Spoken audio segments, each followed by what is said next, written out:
Friends, welcome to my new blog. और एकादशी की आपको बहुत सारी शुभकामनाएं। स्वागत है आपका मेरे न्यू ब्लॉग में।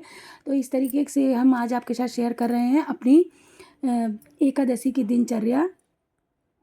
शेयर कर रहे हैं अपनी एकादशी व्रत की दिनचर्या। सुबह स्नान आदि करके अपने सारे काम करके घर की साफ़ सफाई कर ली, कपड़े धुल गए और सारी चीज़ें हमने कर ली। मतलब इसमें ऐसा है कि एकादशी व्रत हर महिला को ज़रूर से करना चाहिए और जिनके यहाँ लड्डू गोपाल हैं उनको तो विशेष रूप से उनकी पूजा पाठ करना चाहिए, क्योंकि एकादशी का जो व्रत है वो हमारे लिए, हमारे जो वैष्णव धर्म संप्रदाय के लोग हैं वो लोग एकादशी का व्रत और पूजा पाठ करते हैं तो अच्छे घर में सकारात्मक ऊर्जाएँ आती हैं और हमें कई लाभ मिलते हैं।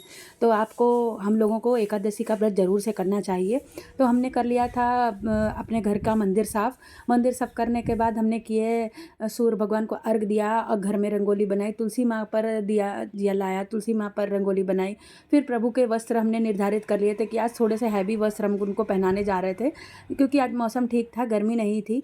तो इस तरीके के ऑरेंज और पीले वस्त्र आप एकादशी के दिन प्रभु को धारण करवा सकते हैं, लेकिन हमने ऑरेंज कलर के वस्त्र उनको धारण कराए। और आज सावन चल रहा है तो सावन में विशेष पूजा होती है, अगर अभिषेक होता है। आप पूजा का जितना अच्छा पूजा करते हैं, मंत्रों का उच्चारण करते हैं, घर में सकारात्मक ऊर्जा आती है। तो क्या है कि हम लोग इतना नहीं, अगर गृहस्थ जीवन में आप इतना नहीं कर पाते हैं तो कुछ नॉर्मल सी चीज़ें हैं जो आपको हमेशा ही करने चाहिए।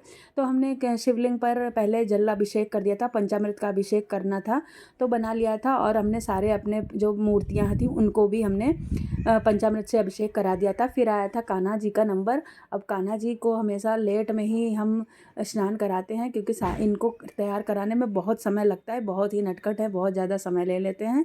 तो फिर सारा काम करने के बाद, सारी तैयारी पूजा पाठ करने के बाद इनका तो ठाकुर जी अपने लाला का हमने श्रृंगार करना था हमको, तो इसलिए हमने उनको स्नान करा दिया। फिर नॉर्मल पानी से और थोड़ा सा गर्म पानी से ही स्नान कराते हैं, क्योंकि अभी थोड़ा ठंडा मौसम होने लगा है बरसात की वजह से।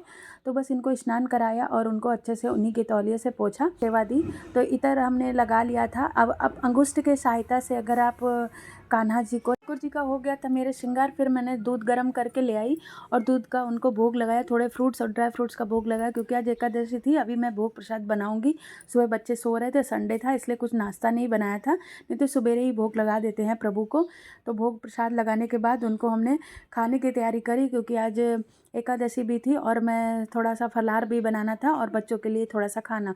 तो खाने में सब्जी रोटी बनाई थी, ज़्यादा आइटम नहीं बनाए थे, क्योंकि फिर वेस्ट होता है, संडे को कहीं जाना वगैरह होता है कहीं, इसलिए। तो फिर हमने सारी चीज़ों की तैयारी करी, खाना तैयार करा। और आप देख सकते हैं धूप गूगल से आरती करी प्रभु की। आरती करना ही इस अंत में मतलब बहुत ज़रूरी होता है, जिससे हमारा मन शुद्ध होता है, शांत होता है। तो आरती वारती करके हमने खाने की तैयारी कर ली थी, भोग प्रसाद लगा दिया था। थोड़ी सी दही, रोटी और आलू की सूखी भाजी और आलू मेथी की सब्जी का लगाया प्रसाद। अगर आपको वीडियो अच्छी लगती है, लाला का श्रृंगार अच्छा लगता है, तो वीडियो को लाइक शेयर सब्सक्राइब जरूर से करें। राधे राधे।